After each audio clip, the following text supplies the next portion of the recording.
Usapan sa Balay, News and Current Ang Affairs. palatuntunan maghahatid sa inyo ng mahahalagang impormasyon. Usapan sa Balay. Sapat na kaalaman kapaki-pakinabang at kinakailangan ng bayan. Usapan sa Balay. Ating samahan ang mga host na sina Dennis Napule at Madeline Dominguez. Happy Cha Lagundi Powdered Tea Beverage from 100% dried Lagundi leaves, all natural and organic, FDA approved. Tuklasin ang maraming health benefits ng Lagundi Vitex Negundo. May bisa sa lumalaganap na virus at bacteria na dala ay sakit sa tao. May bisa sa asthma at ubo na may plema. Pinaluluwag ang paghinga. Maging healthy, maging happy, mag-Happy Cha. Another quality product of Richcore. For inquiry, call or text 0919-000-1738, 0922-893-8883. Sundan sa FB page at YouTube. Puno Sagip Buhay. Mahalagang paalala, ang Happy Cha Lagundi Tea Powdered Beverage ay hindi gamot at hindi dapat gamiting panggamot sa anumang uri ng sakit. Citronella Andas, ang una at natatanging all-natural derma antibody spray and skin sanitizer. Proteksyon laban sa virus, bacteria, fungi at insekto. Gawa sa pure oil at hydrosol o water ng citronella grass. Kaya natural ang ingredients ng Citronella Andas. Protektado ka na, banayad pa sa skin mo. Citronella Andas, all-natural derma antibody spray and skin sanitizer. Another quality product of Richcore. For inquiry, call or text 0919-000-1738, 0922-893-8883. Sundan sa FB page at YouTube. Puno Sagip Buhay. Magandang hapon po sa ating mga online viewers at nandito na naman po tayo sa panibagong episode ng National Press Club of the Philippines. Ito po si Dennis Napule at Madeline Dominguez. Dito lamang po sa Usapan sa Balay. Good afternoon, partner. Good afternoon, kapatid. Kumusta? At mukhang medyo maulan-ulan din ngayon ngayong araw to. At pansin ko medyo pink na pink ka ata. Kasi breast cancer Breast cancer awareness. parang support. Ayan. Pero walang political affiliation to. Ikaw nga wala red, to. white, and blue. Ano yan, flag? Wala na lang ako kasing maisuot. Kaya ito ang naisuot ko. Hindi daw available yung gusto ko sana green sana ako Kaso ang mga gamit mo naman puro green. May green alcohol, may green ballpen. Naghahanap nga ako ng May green pencil. Naghahanap din ako ng pink na alcohol. Wala naman ako makita. Meron yung isang brand na pambabae na alcohol. Mabango yung May yung bumati brand. nga sa akin, partner. Sabi, ba't daw ako naka-pink? Sino daw ang presidente ko? Sabi ko, wala pa akong mapili. Talaga? Sabi ko, wala pa akong mapili. Ba't daw ako naka-pink? Sabi ko, kaya lang ako naka-pink. Wala na ako masuot, tsaka pink po. Para sa kaalaman nyo, favorite color ko, pink, light blue, Yan. green. Hindi, kung gusto mo ako talagang pang blue ko, is either nasa navy blue yan, no? So, nagkataon lang. Wala tayong Walang masuot, other meaning yan. Hindi kasi maulan ngayon panahon ngayon. Nga pala sa ating mga kababayan diyan sa norte at na tinamaan ng ating bagyo lakasan ng bagyong Maring, di ba? Tama ba? Bagyong Maring. Lakasan po natin ang ating kalooban sa mga medyo nasa lugar na talagang nanalasa yung bagyo. Andito po kami at asahan nyo po na kahit papaano po ay mabibigyan natin ng impormasyon at kung pwede nga lang ayuda rin di ba? Okay? Pero in the meantime, the best is prayer. Yes, opo. Okay? So, titingnan natin mga kasama natin sa organisasyon kung paano tayo makakatulong sa ating mga kababayan diyan po sa norte. At hindi lang po sa norte, kundi doon po sa mga tinamaan po ng bagyong Maring. Sa Cagayan, grabe din. Yan, oo. No? And, kapatid, ano bang ating pwedeng italakay ngayong araw na ito? Hindi, kasi election fever na, pero gaya nga ng sinabi ko, isuot natin has nothing to do with political campaign. Nagkataon lang po yan. Pero just the same, dahil bagyo ngayon, tag-ulan, so tatalakayin natin yung mga precautionary measures, safety requirement, at meron ding halong politika.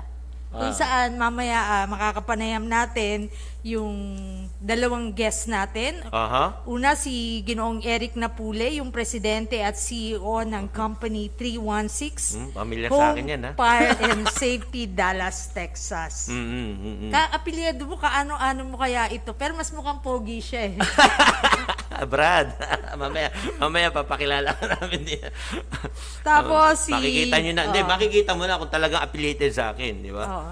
Makakasama rin natin mamayang konti lang si Quezon City 4th District Representative Jesus Bongsi Suntay. Siya partner yung currently elected Deputy Majority Floor Leader ng House of Representatives. Wow. Okay.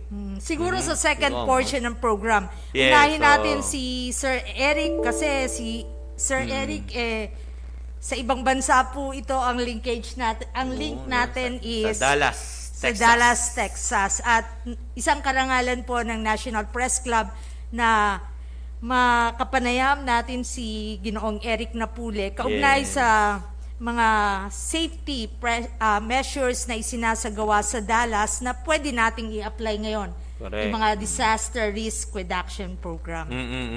Tsaka lalo na particular doon sa fire alarms. So, yun yung forte niya eh.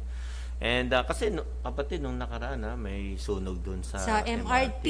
diba? Oo nga, tinatry nga nating sanang daupang palad ang ating Yes. kaibigang si Yusek Edmar Ehe na nakapanayam na rin natin before, di ba?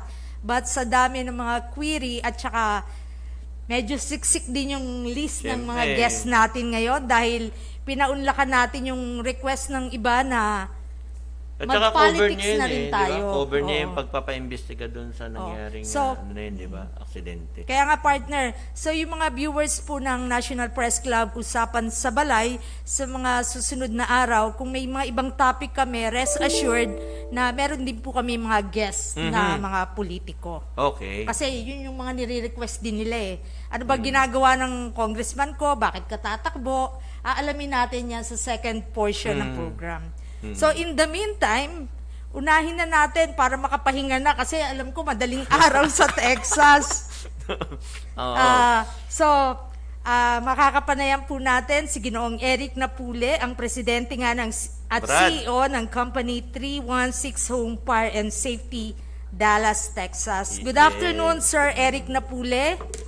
Welcome Good po sa afternoon, National bro. Press Club. Ang araw po sa inyo lahat yan. Kumusta? Good morning dito sa Texas, sa Dallas. Yan. Kumusta po kayo? How's your health? Hindi, teka muna. Bago mo kumusta tinan mo muna, sipatin mo kung talagang ano kami.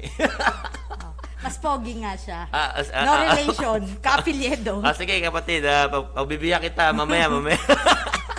Joke lang po. So, Biro Sir lang po, Eric, biro lang. Sir Eric, kumusta naman po kayo? Kumusta yung mga COVID, dyan sa area Oh, ng yung Dallas, situation? status. Baka pwede nyo kami Okay naman. And then actually, as the owner, business owner, I'm also a nurse dito sa Dallas, Texas. So now, yung COVID case namin is meron na kaming mga vaccination dito, and then we required booster. And then ups and downs ang cases ng COVID-19 sa hospital ngayon. Okay. Pero ang pinaka-importante, partner, is siguro nag-i-improve na Yes, ang mga COVID situation dyan sa area. Nakakapanood na ba ng sine dyan, Brad? Oh yeah, dito sa Dallas, yes. That's good. Talaga. So there's some required pa rin ang ang mask, Talaga? Oo. going to public, Okay, ba't may nakikita kami, Brad? Ewan ko kung sa Dallas 'yon o siguro sa ibang Well, state. Hindi na sila it depends. nagpa-face mask talaga, no? No, there's some establishment na they required face mask in public, kung hindi naman mo kailangang magsuot ng face mask, but for para sa kasiguruhan na hindi ka mahawa, I mean, yung iba nagsusuot pa rin ng face mask. Okay. Pero Sir Eric, since hindi na medyo bumaba na yung case ng COVID sa Dallas, Texas, ano yung mga precautionary safety measure na ginagawa ng mga karamihan sa mga kababayan natin dyan? Well, ang pinaka-importante is vaccinated ka. Mhm. And then,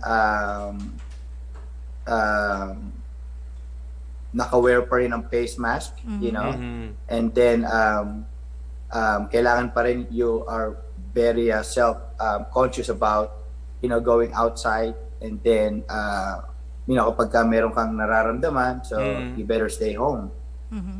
You know, if you have Okay. signs of COVID, so you better stay home. So meron din mga health declaration checklist katulad dito sa Pilipinas, no?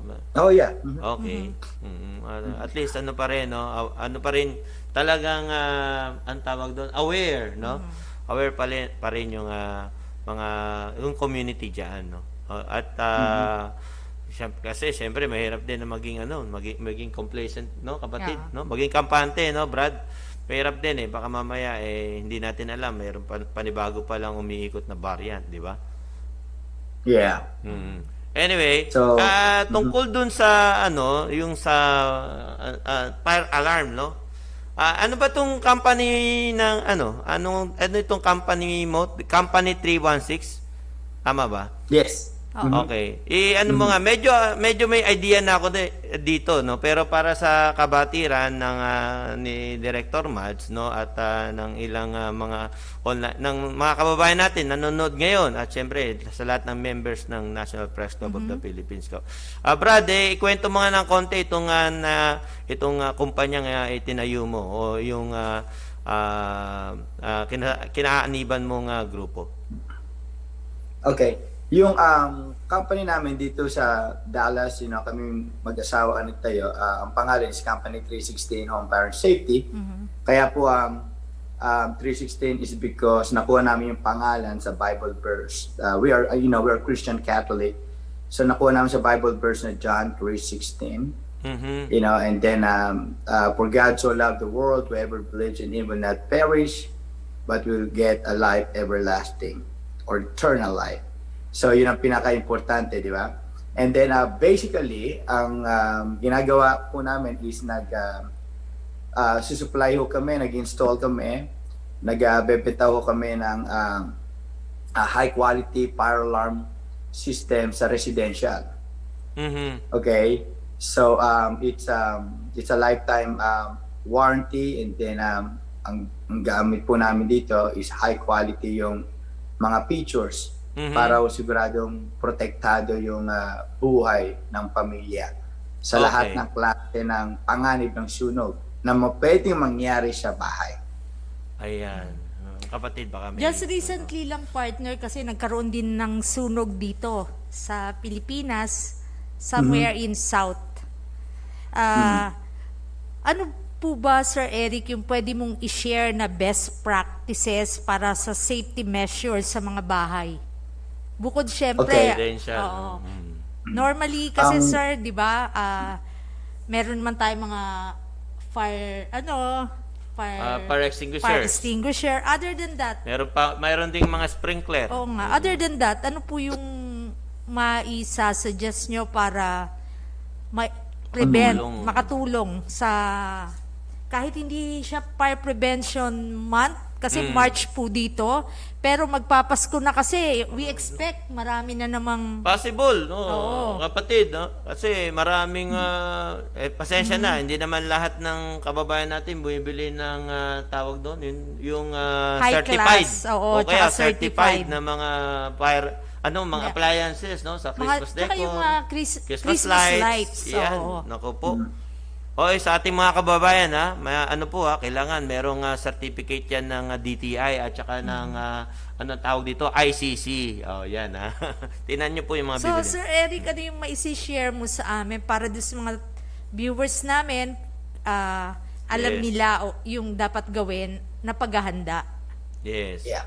Well, ang pinaka-importante po sa sa lahat ng tao, lalo na yung may mga pamilya, may mga bahay, yung tinatawag natin self-awareness. So, alam natin, marunong tayong gumamit ng mga fire extinguisher, pero sa lahat ng pagkakataon, hindi natin nalalaman, lalo na paano kung tulog tayo, di ba? So, siguro ang pinakang recommendation, or which is talagang it's a requirement, yung meron kang smoke alarm na nagwo-work sa bahay mo. Okay? Kasi paano kung mangyari ang we cannot pick the time when the fire can happen to your house, di ba? So paano kung mangyari yung 2:00 na madaling araw? Malalim ang tulog ng mga anak mo, di ba? Or ang pamilya mo malalim ang tulog, and then so if you have a smoke detector na talagang mag-a-alarm siya kapag ka naka-detect siya ng something na mainit or magkakaroon ng sunog, ng apoy, so that will wake you up. So yun yung tinatawag natin na safety. So and then make sure na may working fire alarms. Okay? Ano ba ibig sabihin ng working fire alarm? So ibig sabihin talagang gumagana siya. Paano natin malalaman? Dead ba yung battery niya o kailangan meron siyang battery? Di ba? So yun ang pinaka-importante. And then from there na nagising ka, so kasi dito sa Amerika is of course we call 911, di ba? And then ako meron ng fire extinguisher sa bahay, so I know how to use the fire extinguisher. So paano kung malaki ng sunog, you cannot escape because wala kang gumaganang fire alarm system sa bahay mo. So that's the number one. Kaya according to the census, 3 out of 5 home fire deaths resulted from fire in homes with no working smoke alarms. Okay, so US US Census to, no? Dito sa Amerika po. Yes. Okay. Okay. So ito ay covered din ng OSHA, no? Yung mga fire alarm system na yan. Ng NFPA sa NFPA, International Residential Code sa NFPA, National Fire Protection Association. Yung mga ground rulings. Kapatid, no? Maganda rin itanong kay Brad, no? Yung gaano ka-epektibo, gaano ka-epektibo itong fire alarm system na available dyan sa inyo, na inallow ng US para i-share sa mga residente dyan. Gaano siya ka-epektibo? Well,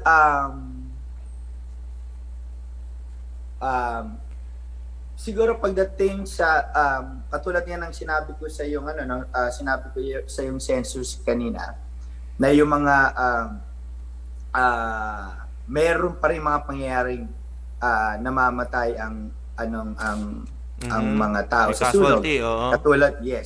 Katulad ng 16% of the fire deaths because no working smoke alarm.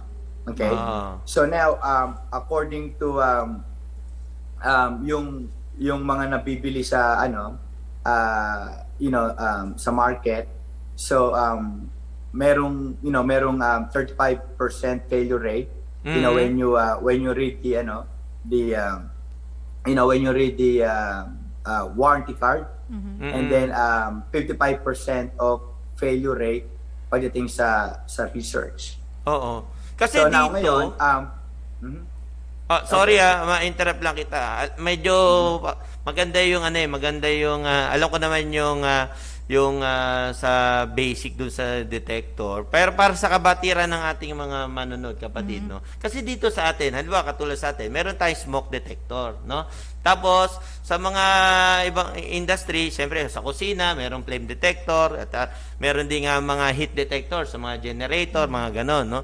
Okay. So, ngayon itong sistema ng usually halimbawa smoke detector, tinetest lang namin yan, minsan manual meron kaming pang tawag doon yung tawag dito kapatid yung pinipindot, o kaya minsan naman ay parang sensor type, no? Okay? O kaya walang contact, pero malalaman mo kung effective pa itong detector. Ngayon, yung sa inyo, paano yung sistema?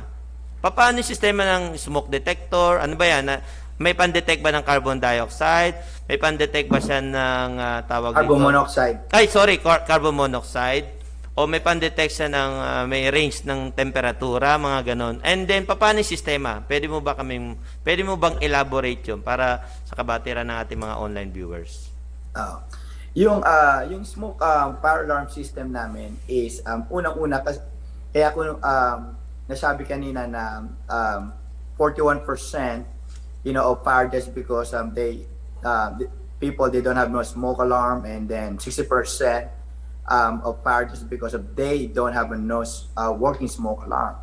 So ang nagiging problema ng karamihan ng mga residential homeowners is kapag nag battery operated, yung iba tinatanggal nila po yung battery.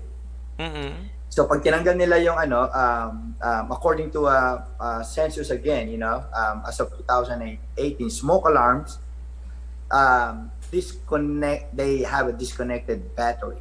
So now dahil nag-chirps, diba, and everything. So ang kagandahan nung smoke alarm namin is meron siyang battery na nagla-last up to 20 years. Okay. And then yung battery namin is 20. gawa sa high quality lithium manganese battery. Okay. Okay. So now, maiiwasan yung and then self-diagnostic siya. So meron kaming monitoring system na meron kaming app na pwede mong ma-detect sa app mo kung dead na yung battery mo, or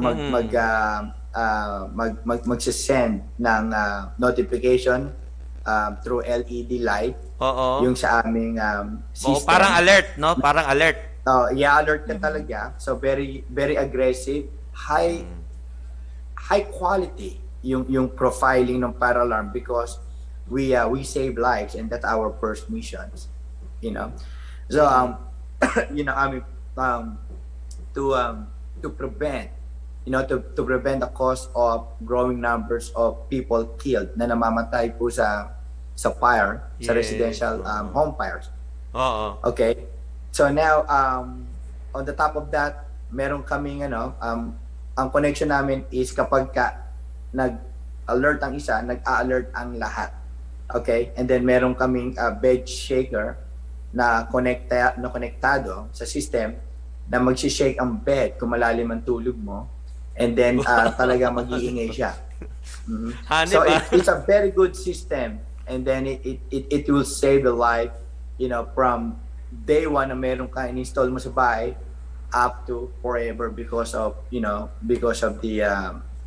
lifetime guarantee and the lifetime warranty of our system. Oo. Pero ano lang to, residential lang to, Brad, no? Oh yeah, we serve the residential. Wala pa kay Which is industrial. importante ang Wala pa. residential kasi why? Marami ang nagtatanong sa akin, hey Eric, bakit hindi mo cover ang mga kumpanya? Well, kung titingnan mo, lahat ng tao na nagtatrabaho sa kumpanya, may bahay, may apartment, di ba? Yes. May mga condominium, may bahay. So now, pag uwi nila, so importante ang buhay nila na wala sila sa trabaho. Oo. Kapatid, baka may tanong ka. Hindi, may nag-i-inquire dito, Sir Eric, nag-text. Minention mo yung mga fire equipment bilang paghahanda sa bahay.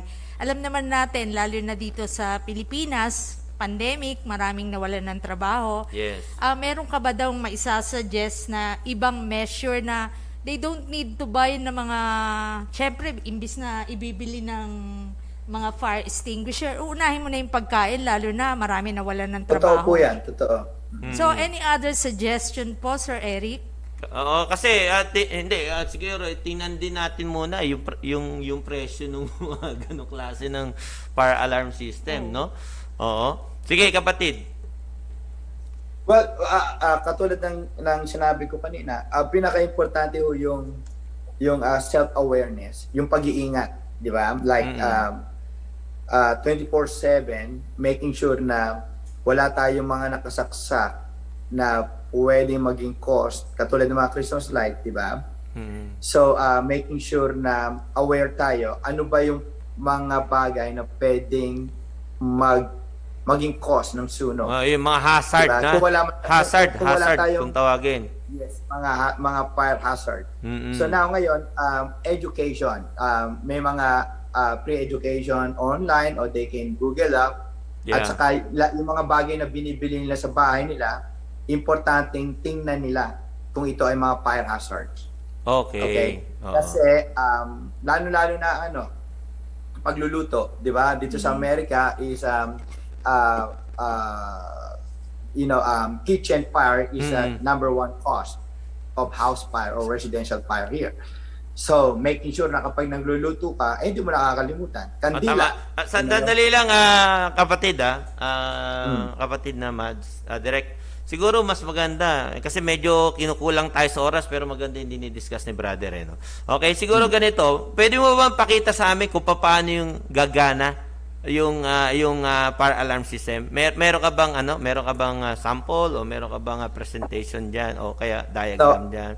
Para sa kabatiran lamang ng ating mga online viewers na maaring di natin alam baka yung ilan sa kanila ay maging interesado no dito sa sistema na to. Para sa bahay. Yeah. Okay, let me allow to share my content kung okay lang. Sandali direct, pwede? Ayan, pwede. Okay. Sige. May time pa? Allowed ka.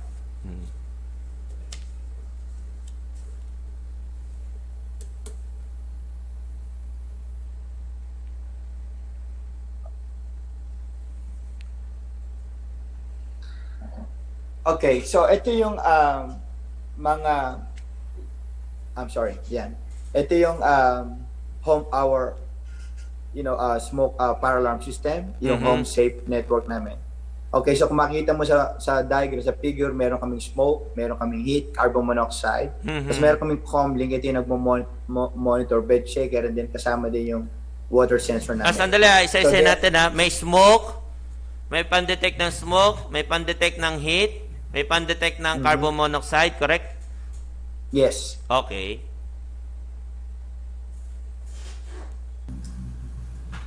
Sige, go. Okay, and then meron kaming monitoring comlink na nagsisend ng text up to 8 responder, and then meron kaming bed shaker na nagsishake ng bed, at saka yung water sensor na nagde-detect ng flood or ng leak. Okay? So yung aming smoke sensor, meron siyang tinatawag na photo electric sensors. We use the optical sensors na dinedetect ang slow smoldering smoke. Okay. And then we have a rate of price na nagde-detect ng heat sensor to detect the fast flaming fires. Okay. So, and then yung isa namin, yung heat sensors. Yung heat sensors naman, ang inilalagay namin sa mga area dito sa Amerika, kasi meron kami mga attic, and then normal yung mayroon kaming garage that is attached to our house, at sa mga laundry rooms and kitchens. Okay.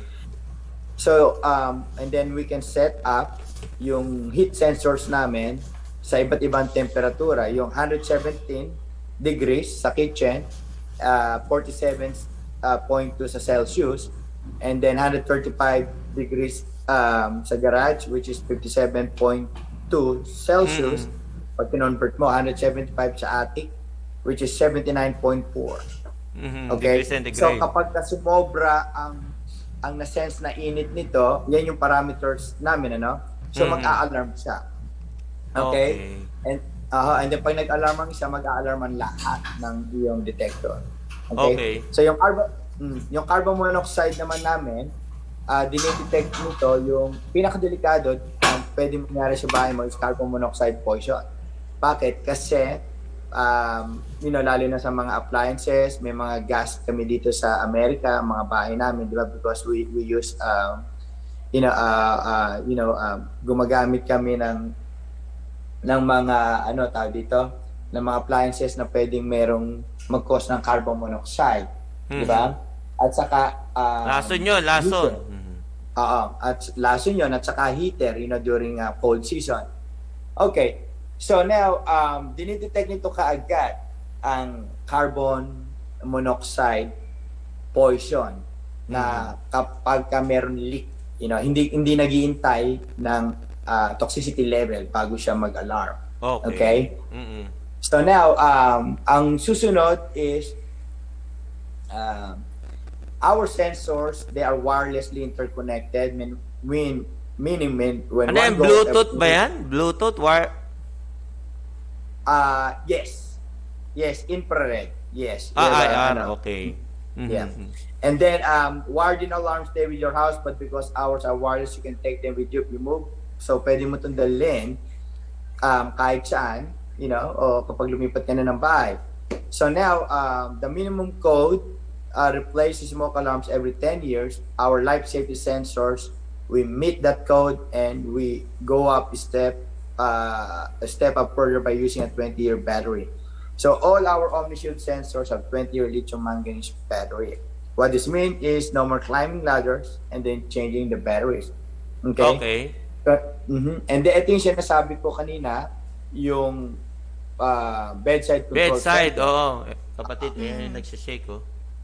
Nagsishake. Now, nagsishake, no? So kung natutulog ka, nagsishake siya and then nag-a-alarm din siya. If heat or smoke is detected, all sensors sound 3 pulses and this shakes your bed.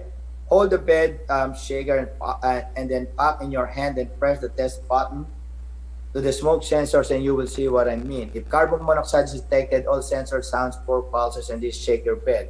The sound makes a 520 Hz square wave. Research proved to be the most effective at waking children up, adults, and the hearing impaired, as well as people who are sleeping under the influence of alcohol or sleeping aid. So maganda siya. So now, you can also use this as a panic button to scare off the burglar. When you hit the button, and all the sensors will sound. Now, meron pa kaming app. Okay? So, let me show you what the OmniShield apps looks like. So you will know the location of the problem. Okay na isa. Kapatid, may interrupt kita. Okay. Okay na? Okay na yung sa app, no?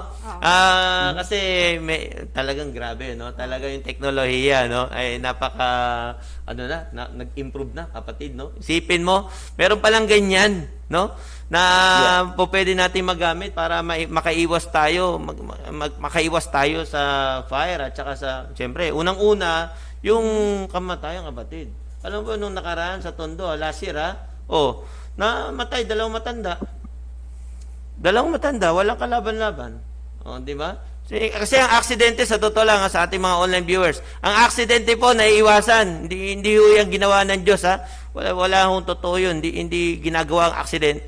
Hindi Panginoon ang gumagawa niyan. Dahil sa totoo, gusto lang niya tayo mabuhay, di ba? Pero, naggagawa na po dahil may risk assessment at kasama sa control measures yung mga katulad ng mga ganitong teknolohiya. Kaya lang, mukhang medyo mahal ata yan, kapatid. Brad. Hindi. Kasi dito kami sa Amerika eh. So dito naman sa Amerika, magtrabaho ka lang, ma-afford mo. Lalo na safe. Anyway, kapatid, baka may tanong ka. Kaya nga yun yung tinatanong ng isang viewers na dahil pandemic, Sir Eric, at walang pambili, ano yung other in addition dun sa sinabi mong measure na they cannot afford to buy mga fire extinguisher para maiwas yung mga ganyang high-tech na equipment na ipinapakita mo sa amin. Yes. Yung simple, maski mga natural na mga measures na mai-advise mo. Yeah. Na hindi na kailangan gumastos partner ng pera dahil mahirap ang pera sa ngayon. Hindi, totoo po yan. Naniniwala po ako sa inyo. No? Yun nga, make sure na self-awareness na educated ang pamilya. So, hindi lang yung tatay or nanay ang nakakaalam kung paano mapipigilan yung mga source or cause ng fire. Dapat, pati sa mga anak nila, pinag-uusapan nila. Dinidiscuss nila sa anak nila ano ba yung mga fire hazards katulad ng kandila. Sandali lang, ma-interrupt kita, Brad, ha? Sandali lang, pasensya na. Pumapasok na pala sa ating linya si i-acknowledge natin si Congressman Bong Suntay ng District 4 ng Quezon City. Congressman, magandang hapon po. Tamang-tamang po. Medyo patapos na po yung talakayan namin tungkol dito sa fire alarm na ni Mr. Eric. Magandang hapon. Nakikinig rin ako kay Eric. Oo nga. Good afternoon po. Dennis Napuli po, Congressman. Ay, Dennis. Oo, tsaka si Mads Dominguez po. Pasensya na po. Kanina pa yata kayo nag-aantay. Napasarap na rin kami. Dito po tayo sa National Press Club of the Philippines, usapan sa balay. Ayan po si ating Congressman. Pero partner, pwede naman magstay si Eric si Sir Eric Napule kasi sabi nga ni Congressman, kanina pa siya nakikinig. Kasi binasa ko yung konting na-research namin kay Congressman Bong Suntay. Active siya, partner, hindi lang sa mga related sa pandemic, sa mga safety and security measures, sa Yes. food safety. Food safety rin, ha? Yes, naporte mo. So, pwedeng magstay sa atin si Sir Eric kung si Brad, okay lang, oo. di ba? Oo. Opo. Oh. Sige, We can exchange ideas kung ano. At malay mo, yung mga suggestion mo, magamit pa ni Congressman Suntay sa Kongreso dito sa Pilipinas para ma-improve yung services sa mga constituents niya. Medyo may kamahalan, pero sabi nga, meron tinatawag tayo, Kong, di ba? May tinatawag na reasonably practicable, di ba? Yung pag-weigh in ng panganib at saka ng cost, di ba? Partner, bilang background, bigyan lang natin ng konting background si Congressman Bong Suntay. Siya yung very active siya. Nag-start siya as councilor, then naging congressman for the end time sa District 4 ng Quezon City. At bukod doon, partner, na-appoint din siya as PCSO director nung taong 2016. Yes. At siya yung pinakamatanggal na elected majority floor leader ng Quezon City Council. Wow. Naririnig ko yan nung bata pa ako. Hindi, mukha naman, tinuwan naman, si Kong. Para namang hindi siya dinadala nung panahon, yung kanyang Sabi ko itsura. nga, naririnig ko siya nung bata pa ako. Ngayon nakita ko, mas mukha pa ako matanda kay... Mads, Dennis, maaga lang ako nagsimula, bata pa rin ako. Kaya nga, yun nga ang aming pinapahiwati. O may mga pumapalakpak na rito. Andito po yung ilan sa ating mga kapatid. sa hanap buhay. buhay. But they cannot join us, pero naririnig po nila tayo. Nanonood po sila. Oo. Andyan po sila sa lobby. At partner, Stay put ka lang Brad Eric. Sir Eric, stay put ka lang. Baka may question kaming related kay Kong na pwede mo ring sagutin. Yes. Presidente rin si Congressman Suntay at may-ari ng Basic Taxi Transport Corporation. May-ari din to ng Clean Fuel Refilling Gas Station. Okay. So, very in din siya kasi ang issue ngayon yung mga nagtataasan na gasoline, di ba? So, pero bago natin talakayin yung mga issue, yung mga safety measure, yung mga food measure, ito yung talagang request ng mga viewers namin. It has something to do with politics.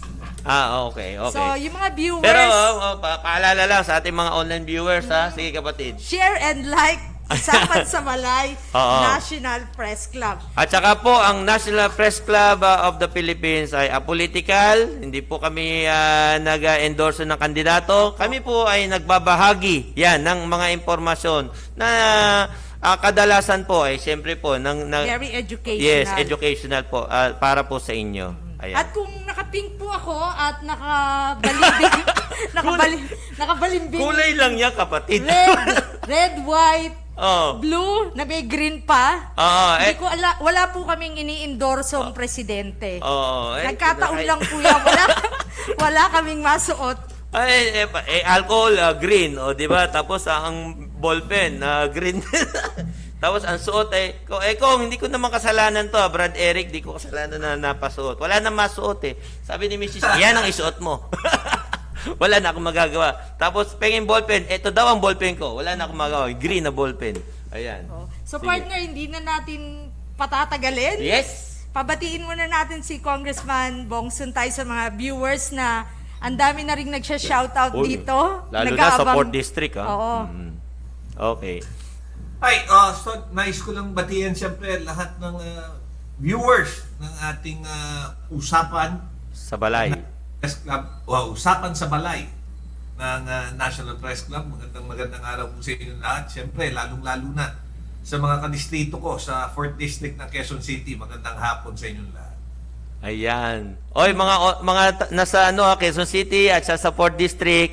Oh, ito po, nandito po ang inyong congressman at i-like nyo po ang National Press Club of the Philippines at i-share Kung niyo. may question sila, yung mga constituents ni Congressman Bong Suntay, pwede po kayong mag-shout out sa Facebook. Oo, magkomento. Oo, kasi hindi sila pwedeng pumasok. So mag-shout out na lang po kayo at mag-comment kayo. Rest assured, babasahin po namin yan mamaya. Yes. Oh, sige. So, bago yung usapang mga food safety, bago yung usapang safety measures, Sir Eric, standby ka lang dyan. Okay. Oo. Tanungin na natin ng diretsang ibang mga politikang issue si Congressman Suntay. Una, Congressman Suntay, siyang present Deputy Majority Floor Leader ng Kongreso. Partner. Okay. At saka nung binigay sa atin ng ating researcher yung konting background niya, talagang na-impress ako. Abogado rin to eh. Ay, oo talaga. Paano ba tatawagin? Congressman? Attorney? Attorney Kong. Attorney Kong.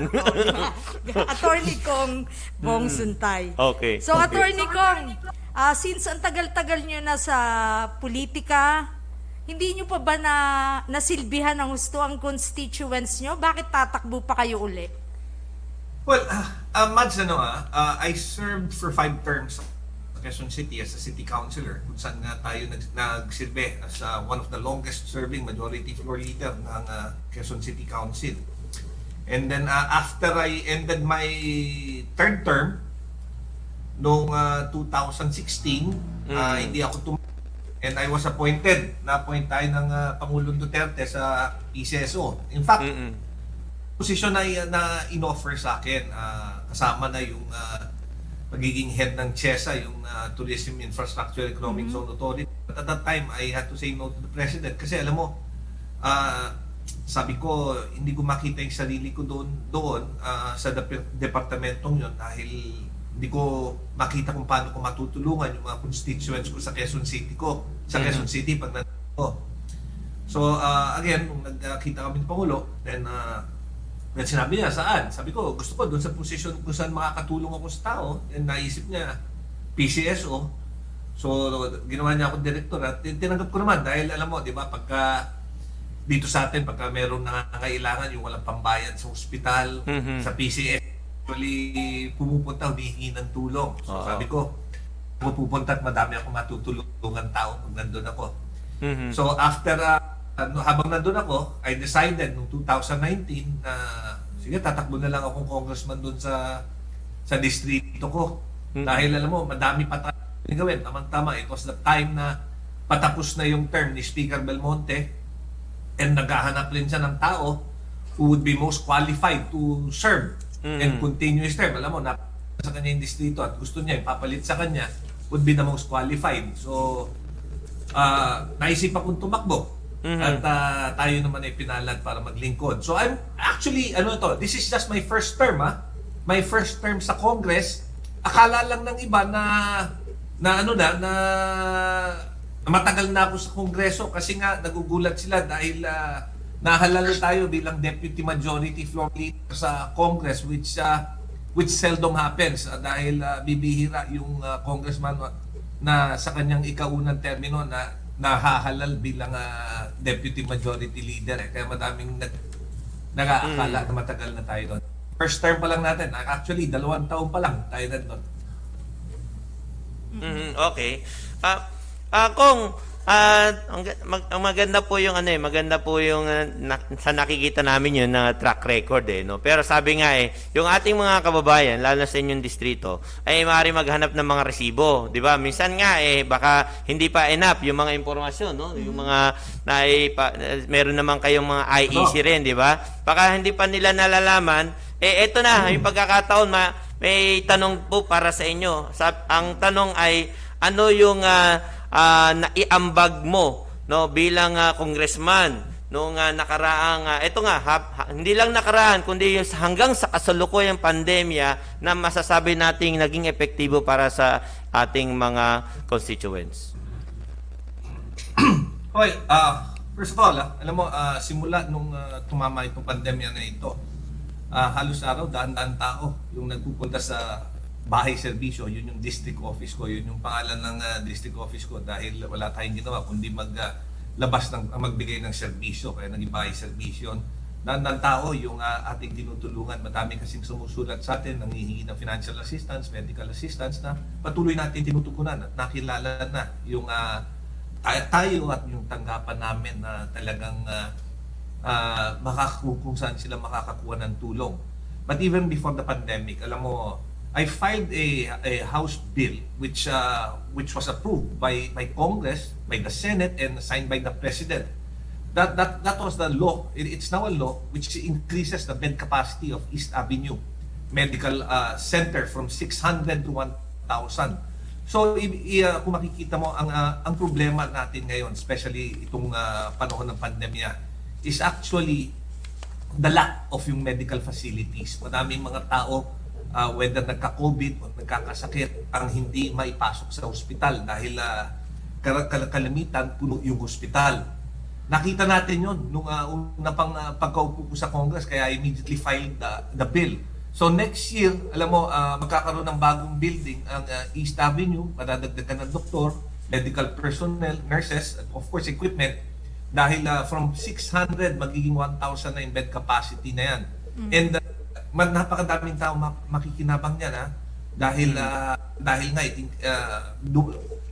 napalakihan natin yung ospital. In fact, under my term also, natapos yung dalawang new building ng NKTI, National Kidney Transplant Institute, which now allow to accommodate more patients. While sa akin din, isa rin ako dun sa mga congressman natin na nagpasa at gumawa ng Bayanihan 1 and 2 na ginamit ng ating Pangulo para mabigyan ng tulong yung mga kababayan natin na naapektuhan ng pandemya, yung nawalan ng trabaho. Kaya kung mapapansin mo, yung mga SAP na tinatawag, yung Social Amelioration Program, ang pondo na nanggaling dyan is mula dun sa batas na ginawa natin, yung Bayanihan 1 and 2, kung saan kasama tayo dun sa mga nag-approve niyan. Okay. Regarding po doon sa nabanggit din kanina Kong, salamat po doon sa response nyo, Kong. Regarding po doon sa nabanggit kanina ni Direk Mads na kayo raw po pala ay naging author din sa food safety, tama po ba? Yeah, oo. Hindi lang sa food safety, yung sa food security law.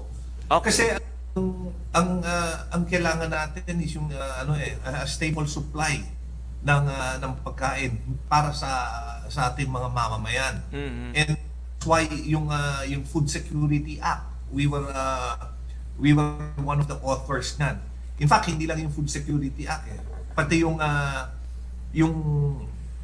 I filed a House bill, hindi pa lang na-approvean sa Senado, yung tungkol sa food wastage.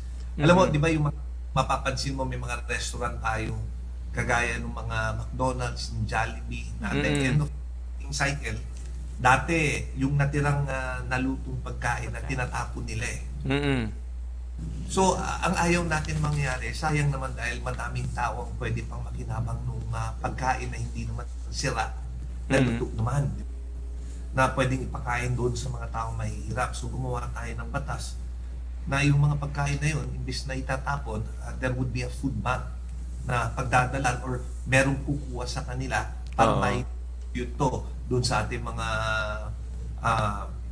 sa mga homes gaya ng mga yung mga tahanang walang hangganan, yung mga boys town kung saan yung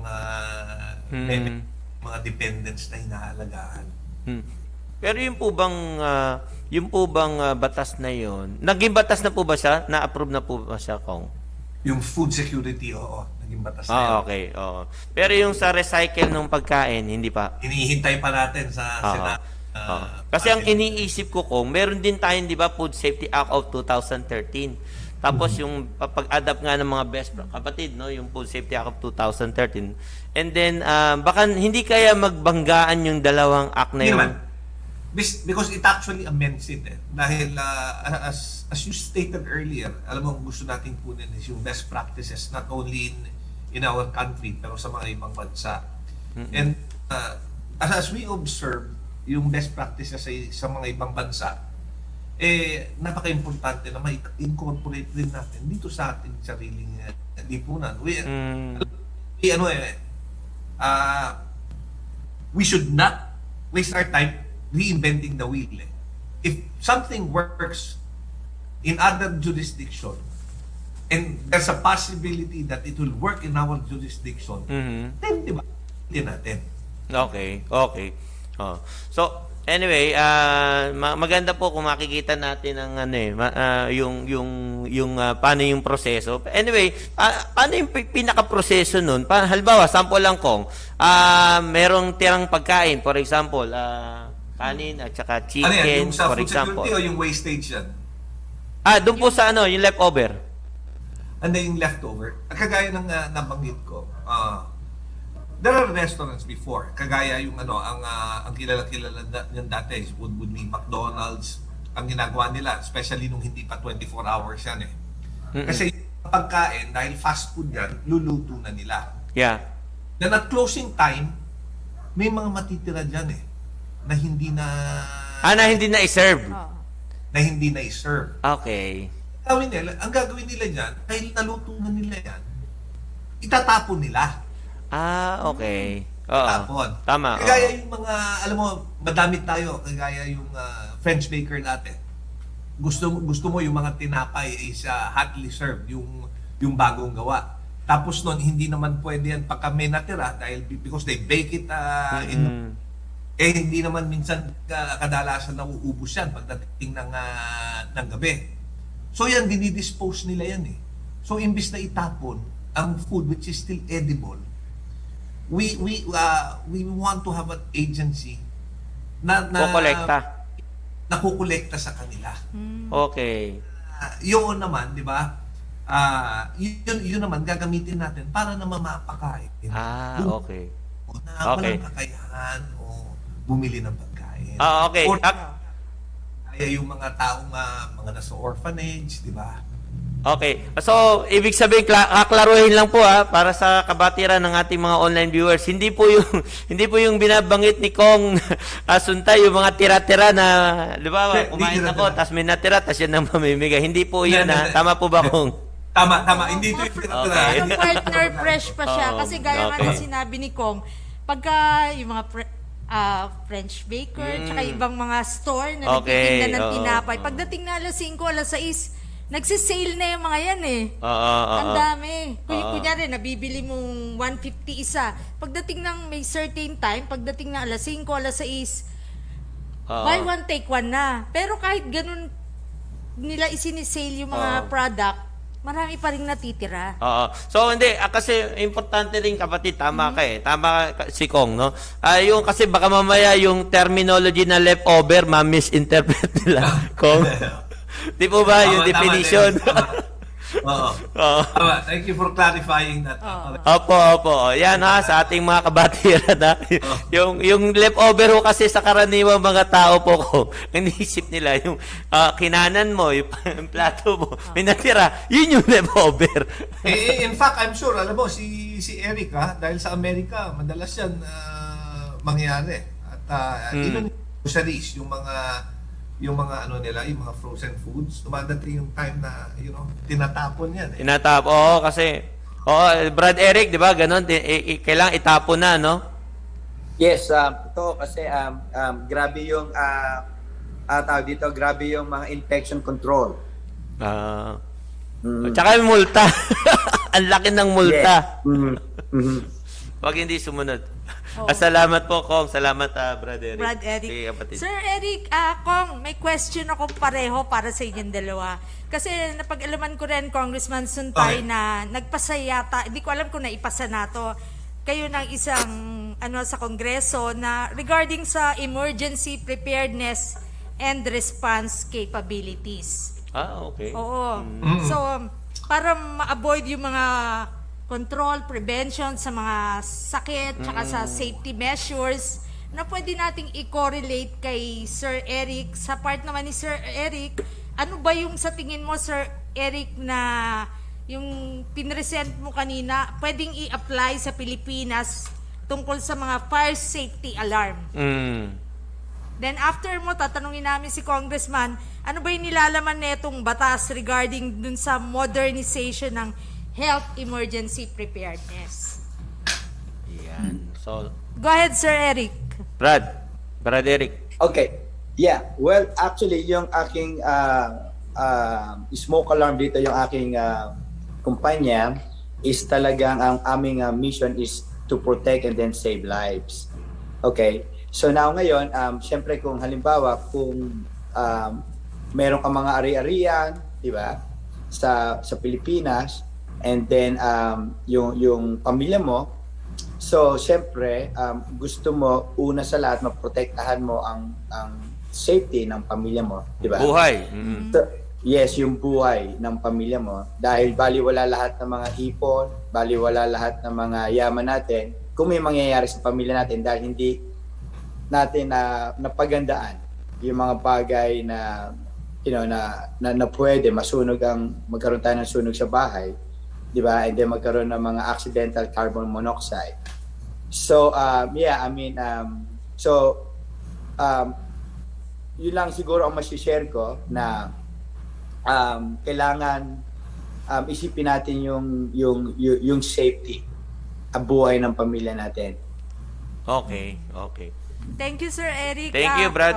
Kong, ano po ba yung, bigyan niyo po kami ng gist, ano po ba yung nilalaman netong Modernization Act para sa public health emergency preparedness na naipasa na po ba to?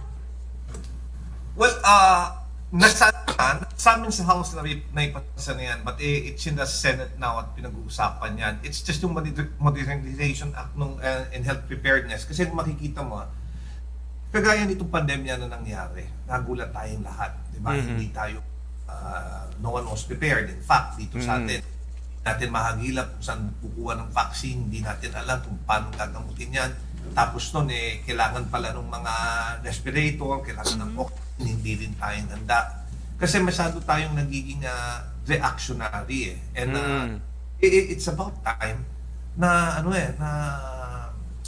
that we prepare ourselves for some eventualities. Kasi itong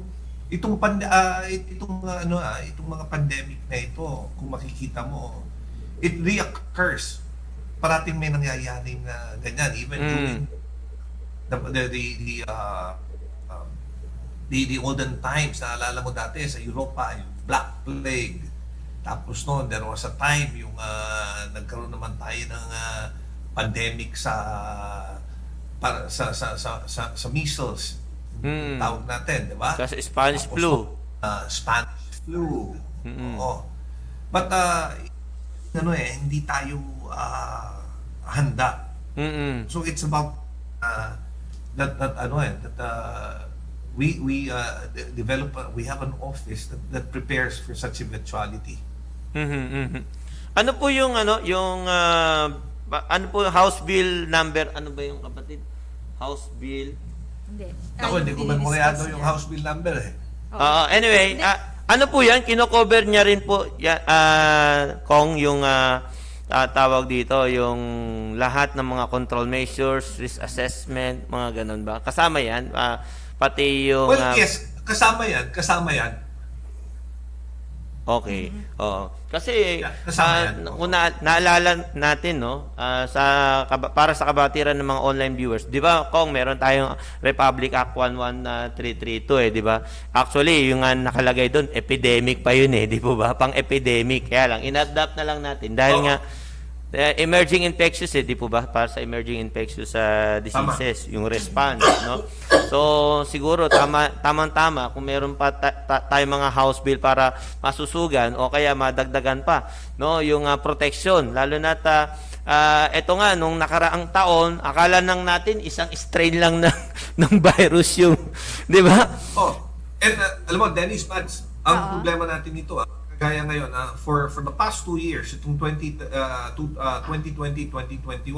dahil nagulat tayong lahat, hindi lang tayo, pati yung mga ibang bansa nagulat din sa pagdating nitong COVID-19 virus. Now, parang napagbuntungan ng ating efforts, ng ating oras is how to fight yung COVID-19. But now, if you look at it, hindi lang health issue itong problema natin, Yes. ha. It's already an economic issue. At Correct. dahil ang kailangan natin pangalagaan hindi lang yung kalusugan ng tao, yung ibang pangangailangan rin, yung pang-ekonomiya naman. Kasi madaming tao because of the numerous lockdowns na nangyari sa atin, madaming hanap buhay ang bumagsak. Madaming tao nawalan ng trabaho, madaming Yes. kumpanya downsize, so nagbawas ng empleyado. So ang kailangan natin ngayon is for the government to find a way to make the people coexist with Yes.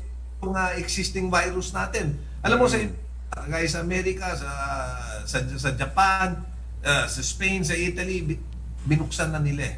They are, meron na sila yung tinatawag New na Zealand. Oo. Pero tayo kailangan din matuto tayo kung paano natin ibabalik yung dating nagagawa. Of course, with Normal. the precautions, kailangan pangalagaan pa rin natin yung kalusugan ng tao. Pero at least pag-aralan natin ano ba nangyari. Nakita natin dito sa atin simula last year, 97% ng tao who gets infected gumagaling. 1.5% yun yung nagiging yun yung mortality rate, yung hindi yung minamalas at namamatay. Mga comorbidities. Around 1.7% ang nagiging critical o nagiging severe yung kanilang kondisyon. Pero nakita natin, hindi porket na ma-infect ka ng COVID, ibig sabihin mamamatay ka na. Correct. A big percentage gumaling. So anong kailangan natin gawin? Kailangan natin yung most at risk, yung mga immunocompromised, Vulnerables. yung may comorbidity.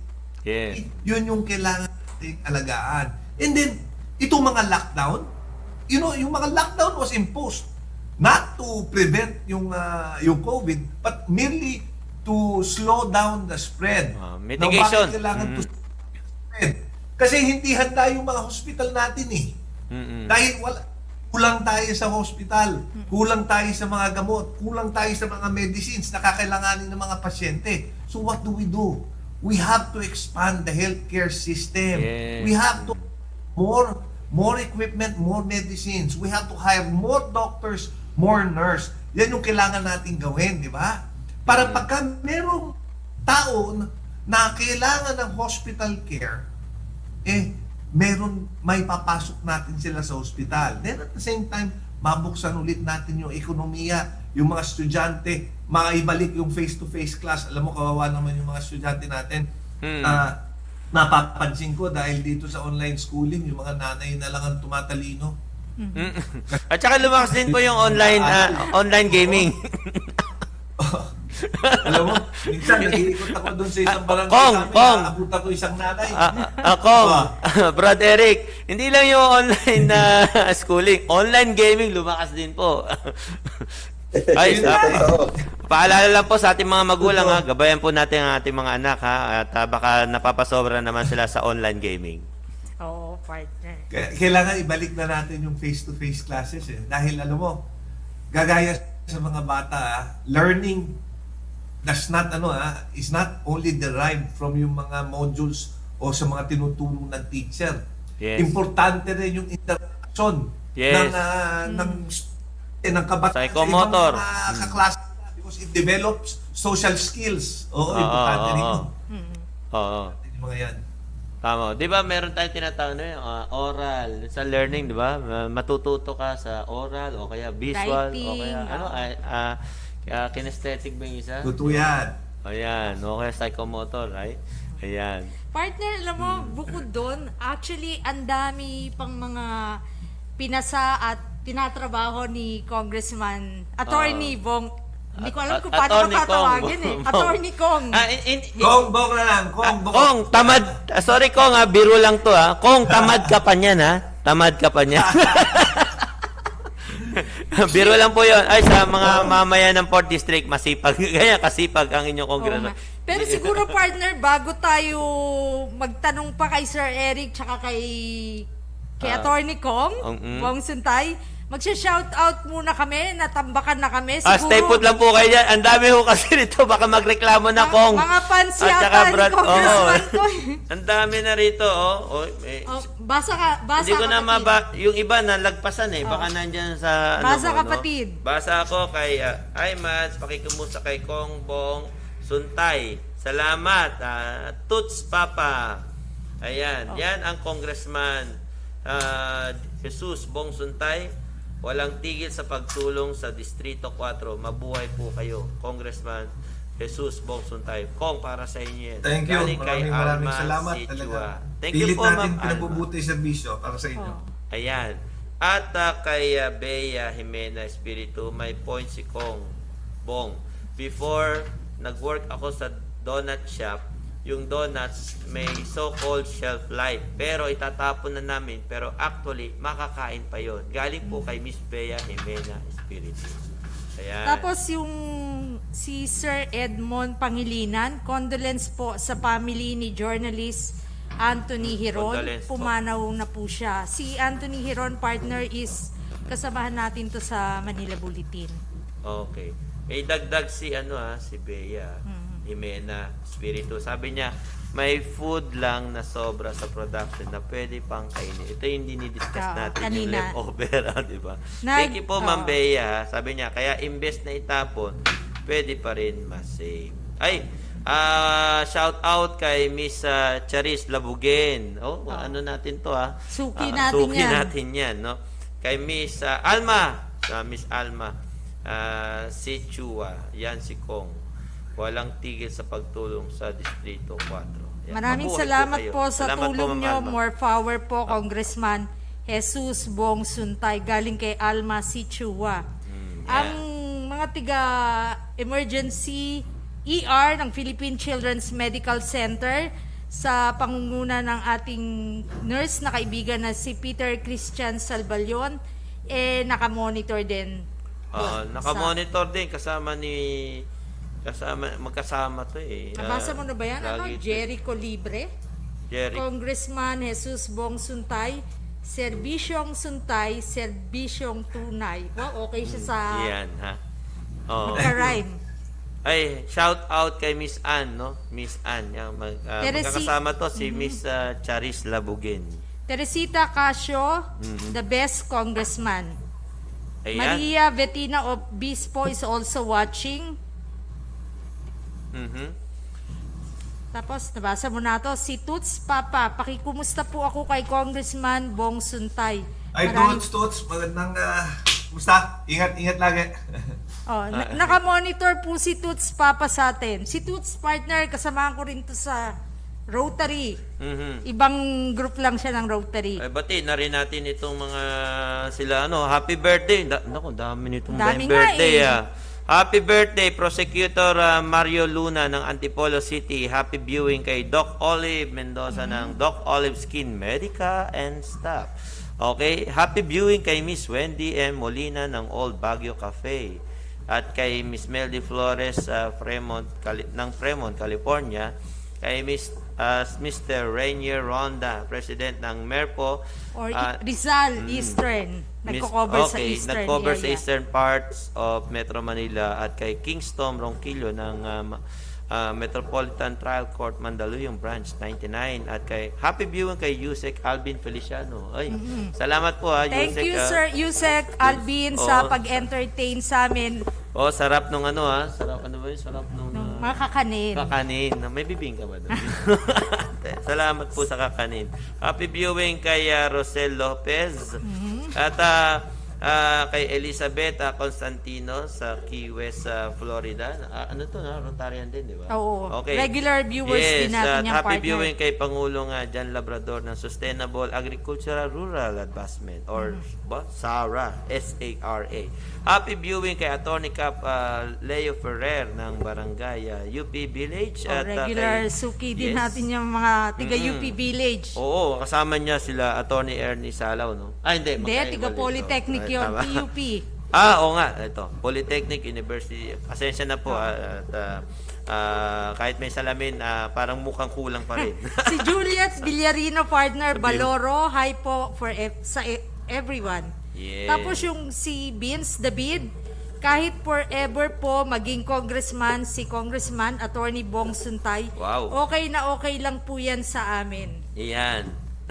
So, yung second part po, yung iba, mamaya na lang po Mamaya kasi natin may babatiin. mga naipon na Pero po teka yung muna, ibang i-acknowledge question. natin ha, sumilip kanina dito sila Director Aya Yupanco. Hello Direk, Aya Yupanco. Ng DWIC. Yes, at saka Director ng National Press Club of the Philippines. At syempre pa, nandyan din ang ating National Press Club of the Philippines, ang Pangulo ng NPC, si Pangulong Paul Gutierrez. Nandyan din ang kapatid natin, si Bambi Purisima. At si future congressman ng Romblon, yan, si oo. Si ang publisher ng Congressman Remate, Joey Benancio. O, di ba? At syempre, si Vice Tina, nakita Tina, ko, oo. nakamonitor si Hello, Vice Tina Marali. Tina ng National Nasa Press US Club. siya ngayon, Nasa no? US siya, pero ay, pwede ba sabihin yun? Hindi, public knowledge na yun. Okay. Sa US siya, pero nakamonitor si Yes. Vice Tina. Thank you, Vice, for At happy watching anniversary dun sa di ba? Manila Times, di ba? Oo. Manila Times na nag-celebrate ng Oo. 123rd Ganon, anniversary yata.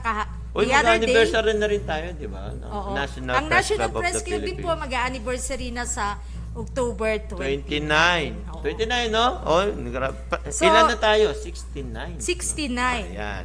At syempre pa kay Director Nats at sa lahat po ng mga director, baka mamaya magtampo yung iba. Director ng National Press Club of the Philippines, officers and staff. At Pasay City Host Lions Club, kumusta po kayo? Lalo na sa ating District Governor Maria Susa Toby Antipoda. At syempre sa ating sa pinalitan niya ng kanyang husband na Si Yusek yes, Benny immediate Antipoda. past Director Governor ng District 301A2 Yusek Benny Antipoda at kay Kabsec Lydia Bueno. So, yung iba mga viewers, Mamaya. yung mga nag-send, yung last part na po. Kasi po, Yes.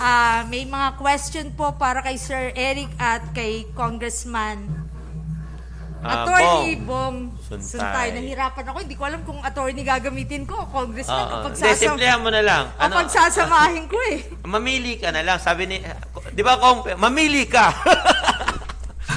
Attorney o Kong? Pink, Ako, red, white, or green? Basta kung ano yung masuot. Okay. Ay, Sige, no, kapatid. merong gusto lang akong itanong.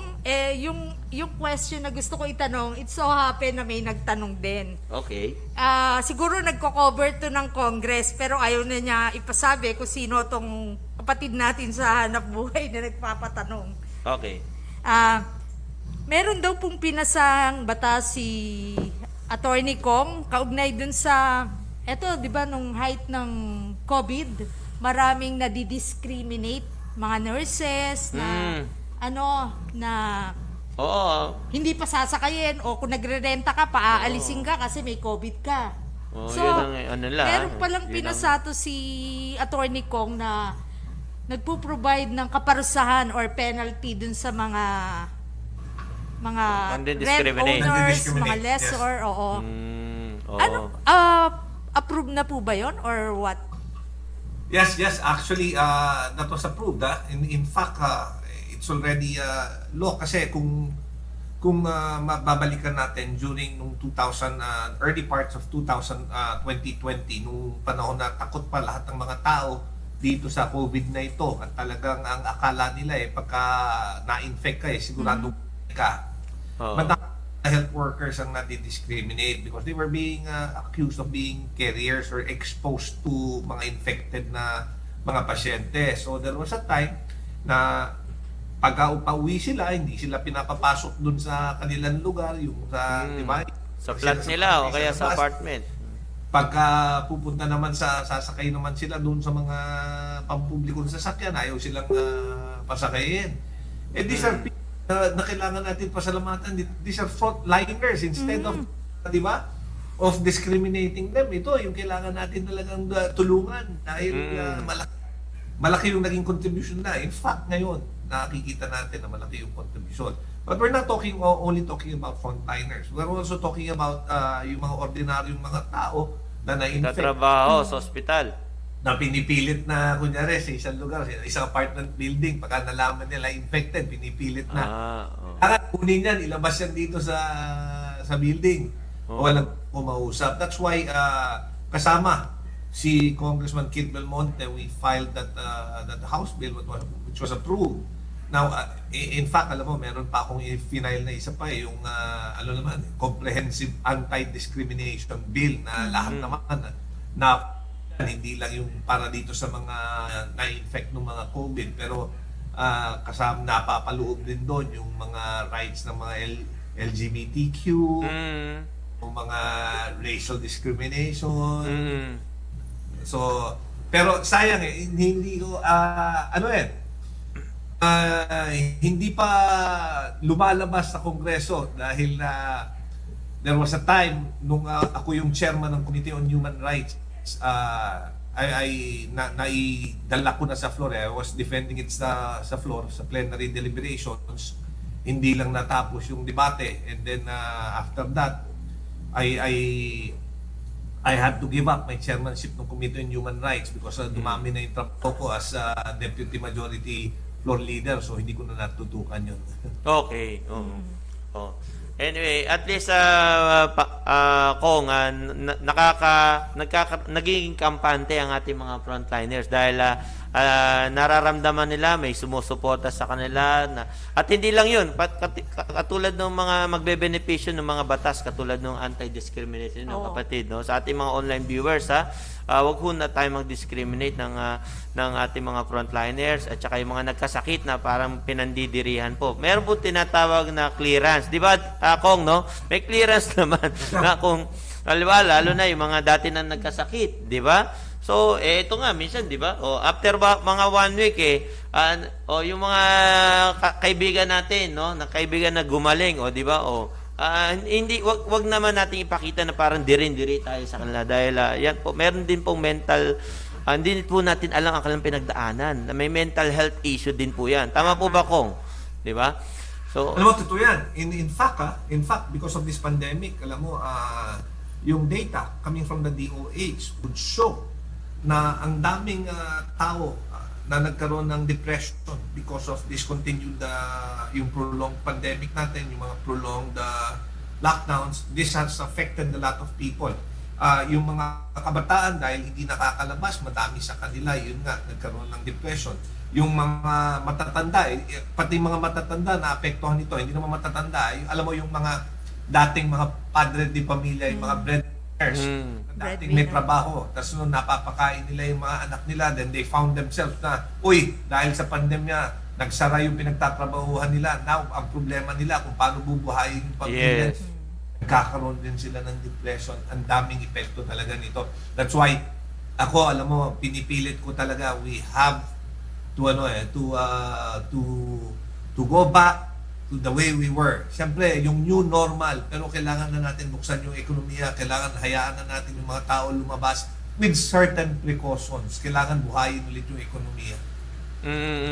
Lalo na ngayon na umawit na uli si ating idol, si Jose Marichan, di ba? Kaya nga.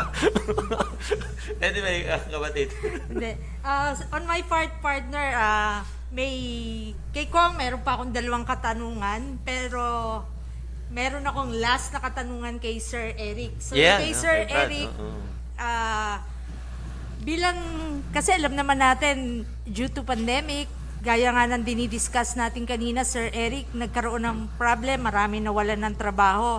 At alam ko yung negosyo nyo, somehow, kahit paano, naapektuhan din po ba? Correct mo Amerika. Correct mo ako kung mali ako. Lahat naman tayo naapektuhan na may mga negosyo. Ano po ang ginagawa mo ngayon para makarecover or ma-uplift yung mga pagkalugi in the past? Ano ba yung mga strategy mo para mabuhayin uli ang negosyo mo? Well, actually, I just want to follow up with yung sinabi ni Congressman, importante yung economy. Dito sa Amerika, lalo dito sa Texas, so yung aming governor, si Governor Abbott, nung nagkaroon kami ng shutdown last year, so after couple of months, so we open up ang Texas for the economy. So, naalala ko noon, talagang na-hurt ang economy ko dahil lalo na sa ang nature ng aking negosyo is direct sales. Ano? So, now, ngayon, ang ginagawa ko is I try to go back to normal, and then I have people, so we have locations sa Las Vegas, sa California, and also sa Houston. So now I have people na everybody wants to go back. You know, I mean, we do aggressive marketing, and then we also use yung mga social media as another way of marketing strategy. And then we contact our old clients, and then to give us some leads and then prospect. So talagang, you know, we rebound back. Okay? So with the economy. So ang goal talaga namin is buhayin ang negosyo para mas makatulong tayo sa mas maraming actually in fact ito negosyo ko na natutulungan din ng maraming Pilipino dito to make an extra income for a living. Okay. You know, and then alam mo naman tayo dito sa Amerika, we also continue to support our family kasi kung ano yung impact na nangyari sa pamilya natin sa Pilipinas, so ganun din ang doble ang impact ng mga kamag-anak nila dito sa Amerika. Siyempre, nag-aalala. I mean, of course, depression, it's worldwide depression talaga. With the economy, with the loved ones na pass away because of this COVID. But what else we can do? It is what it is. You know, I mean, we need to keep positive, we need to stay positive, and then we need to work hard.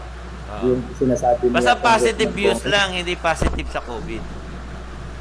Positive mindset about what happened to COVID. Yun ang pinaka-importante, you know. It's a new normal, but we have a responsibility, we are accountable to make for a living. Thank you, Thank you, Eddie. Brad. Yes. Oo, partner, para kay Congressman, ang question ko, almost the same. Ang kaibahan lang is, on your part, Attorney Kong, ano po ba yung mga balak nyo na ipasa o mga plano para Na makaahon, program for those na nawalan ng trabaho, para ma-uplift yung Moral. ng mga individual na nawalan ng trabaho at yung economy natin mag-improve naman kahit paano. Yeah, alam mo, gaya ng sinabi ko kanina, ang pinakamalaking problemahin natin at tutulong is how to be able to open up the economy for the coming years to allow businesses to operate normally and to allow yung mga tao naman natin, yung mga Philippine people to go around. Now, para magawa natin yan, first and foremost, we need to protect our people, the health of our people. So we need to expand our healthcare system. Let's invest on hospitals. Let's invest in hospital care. Let's invest on the doctors, on the nurses. Dahil kulang This pandemic has shown na kulang. For example, dito sa Metro Manila, bakit napupuno yung hospital? Dahil yung mga kalapit bayan natin, kalapit probinsya, pagka nagkakasakit o na-infect ng COVID, hindi ma-accommodate doon sa mga provincial hospitals nila. So tinatakbo rin yan dito sa Metro Manila. So nakita natin napupuno ang mga hospital natin dito. So we need to expand the healthcare system in order for us to open up the economy. Alam mo, ang dami nating for this, yung the past 2 years, ang daming nautang na pera, pero sa natin ginamit natin yan para doon sa, yun nga, pang-suporta doon sa mga na-lockdown natin. So naubos yan. Naipambili ng pagkain, naipambigay sa pera, napambili ng mga face shield, face mask. Ang gusto natin, something tangible, which is more hospitals, more healthcare facilities. Pangalawa, ang gusto natin is, in fact, we're legislating. Sayang kasi, alam mo, merong hindi na-approve, pending sa Senado, yung CREATE bill, which is yung a bill which seeks to pump prime the economy to help yung ating mga negosyante to be able to operate once again, to be able to provide them with seed capital, to be able to provide them with yung longer terms o yung tinatawag natin na parang waiver dun sa mga penalties sa mga utang na hindi nila nabayaran. What we need, government needs to do is use its money to help yung mga small and medium-sized businesses to get SMEs. their feet. Oo, yan ang kailangan natin. MSMEs, Kasi, micro and small enterprise. oo, kasi pagka yan natulungan ng gobyerno, then yan, they will be able to provide jobs. So, ibig sabihin, yung mga taong nawalan ng trabaho, magkakatrabaho ulit.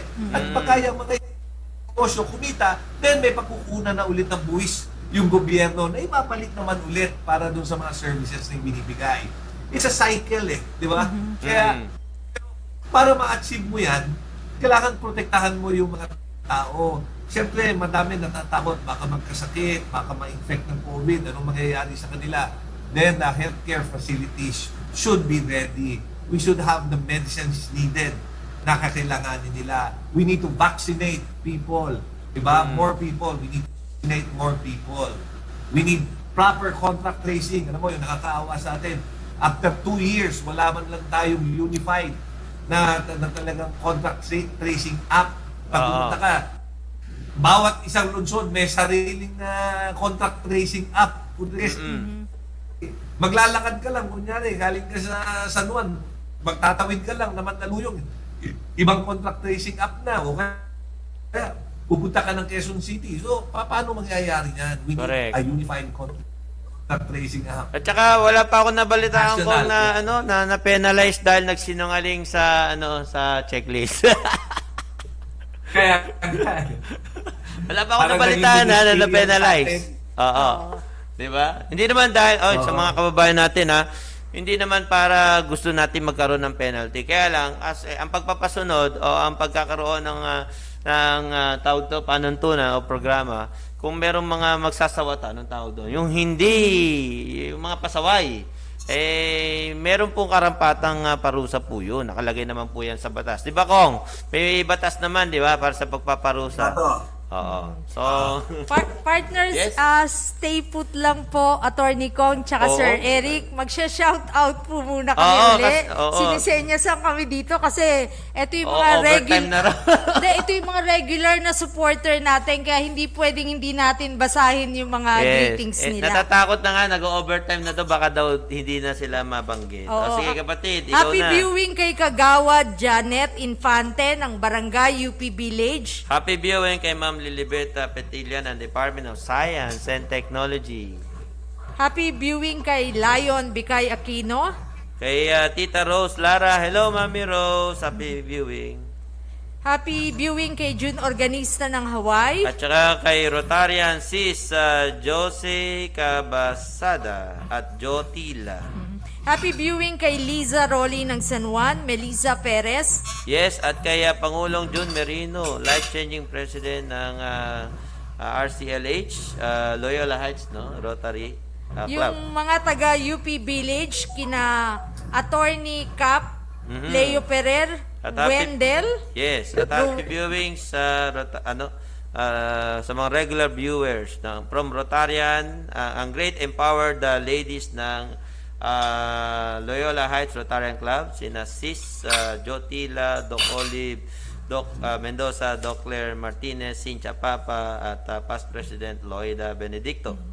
Bukod kay Cap Leo, andyan din yung mga taga UP Village, sila Wendell Cab, si Ruel Velarde, John Laviles, Bobby Ecija, Amy Opus, Mercy, and Mario Francisco. Si Lady Mariel Marasigan is also watching. Thank you, Mariel. Tapos si Juliet Villarino Baloro. Yan ang congressman namin. Okay.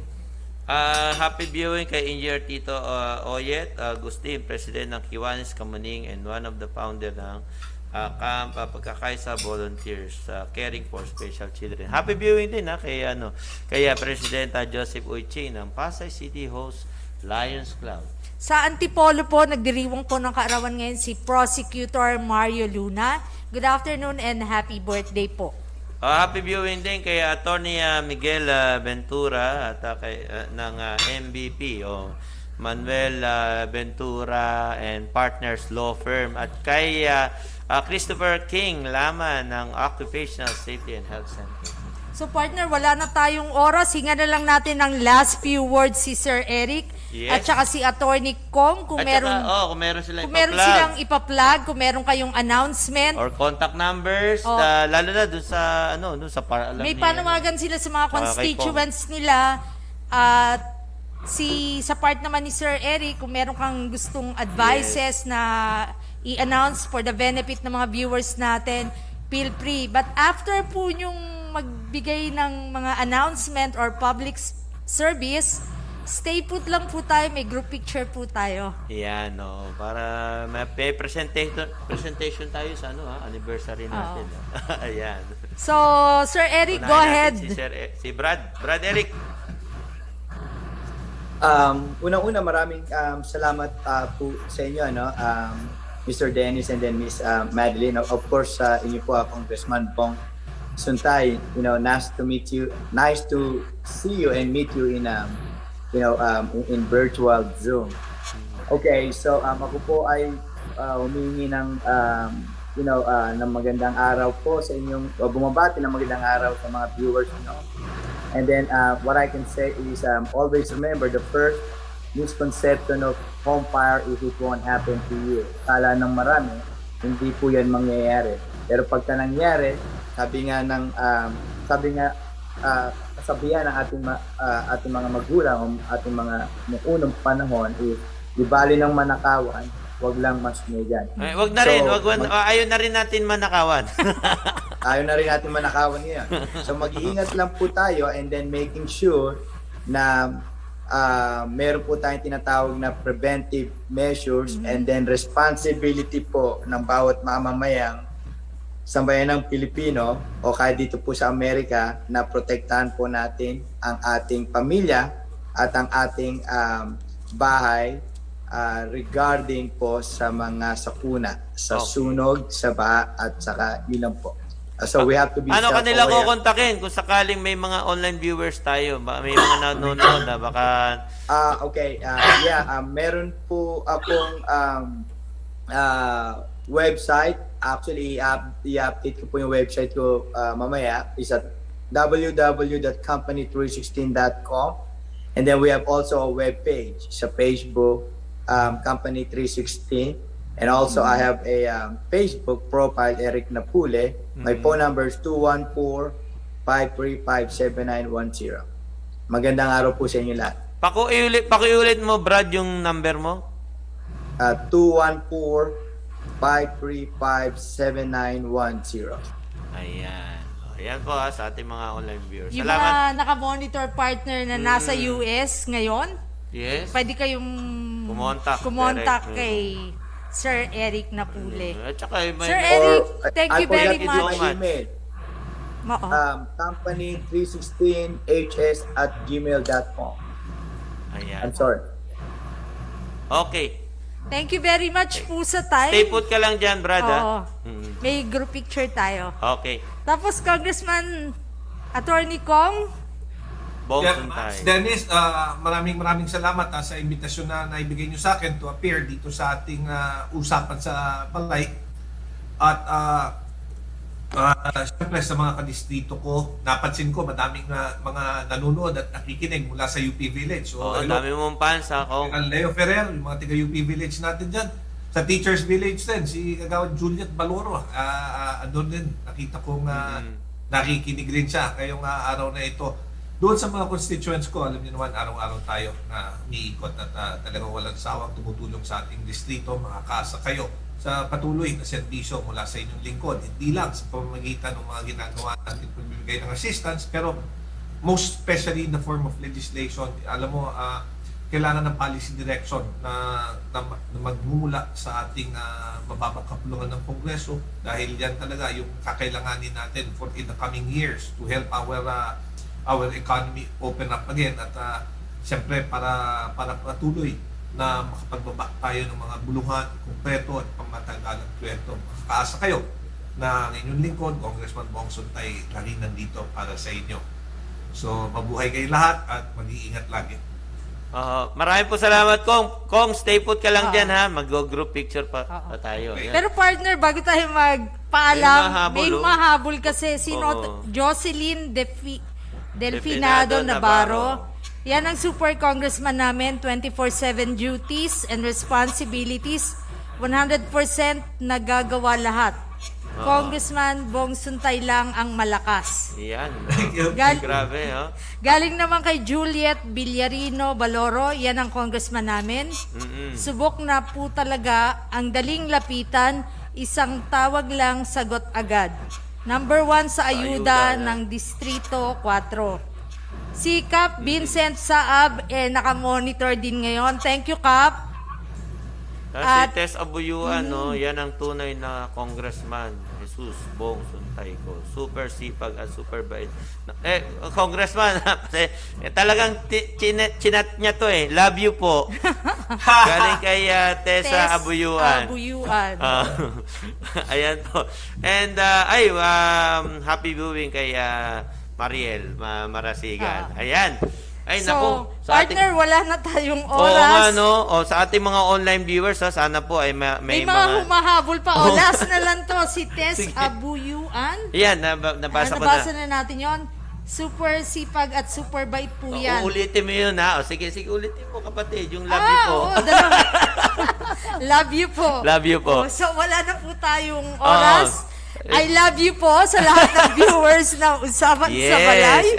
Sa ating mga online viewers to, kayo po ay tumutok, kaya kami nagpapasalamat. Ganon din po sa ating mga guests, no, kay Attorney Kong Bong Suntay, no, ng 4th District ng Quezon City, at kay Brother Eric Napule. Papasalamat kami, at kami inyong pinaunlakan, no, kapatid. Grabe, no? Despite na napaka-busy si Sir Eric. Sana mauulit to, ha? Si Sir Eric, Alas 2. alas 2 ng madaling Ngayon, araw. Alas 3 na pala ngayon, na madaling araw, no? So, Sir Eric, after this, Brad. pwede ka na matulog uli. Wag mo akong pagagalitan, brad, sa pangungulit ko, ha. At kay Tony Kong Bong Suntay, Kong, sana maulit to, ha. Sana mapauna ka Of course, sa mga susunod. anytime. Tsaka maraming salamat kong Attorney Kong kung Oo. nag-standby po kayo kasi may sudden changes lang po ng okay lang. schedule. Okay, sa ating mga online viewers, tumutok po kayo sa ating mga palatuntunan at programa. Hindi lang po usapan sa balay ang programa po natin. Bukas ay meron tayong Asartalo ng National Press Club of the Philippines Production, at sa Meet the Press, hindi pala Meet the Press, Media Forum sa Biyernes, National Press Club of the Philippines Media Forum. At siyempre, meron tayong Meet the Press on air at Sa Radyo Pilipinas. At Every Sunday yun, partner. Yes, every Sunday, National Press Club of the Philippines. Na pinangungunahan ng ating mga batikang, mga Mamamayan. komentarista at mamayag. Sila Pangulong Paul Gutierrez, at siyempre si Director Benedica Abaygar. At nandyan din si Director Joey Binancio at Director Aya Yupanco at Director Nats Taboy. Kaya maraming po salamat sa inyong walang sawang pagsubaybay hanggang sa susunod na linggo sa panibagong episode ng National Press Club of the Philippines. Ito po si Dennis Napule. At Madeline Dominguez. Dito lamang po sa Usapan sa Balay. Thank Maraming you, po everybody. salamat. Bye. Thank you so much. God bless. Thank you. Keep God safe. bless. Thank you Keep so much. safe. Usapan sa Balay, News and Current Ang Affairs. palatuntunan maghahatid sa inyo ng mahalagang impormasyon. Usapan sa Balay. Sapat na kaalaman kapaki-pakinabang at kinakailangan ng bayan. Usapan sa Balay. Ating samahan ang mga host na sina Dennis Napule at Madeline Dominguez.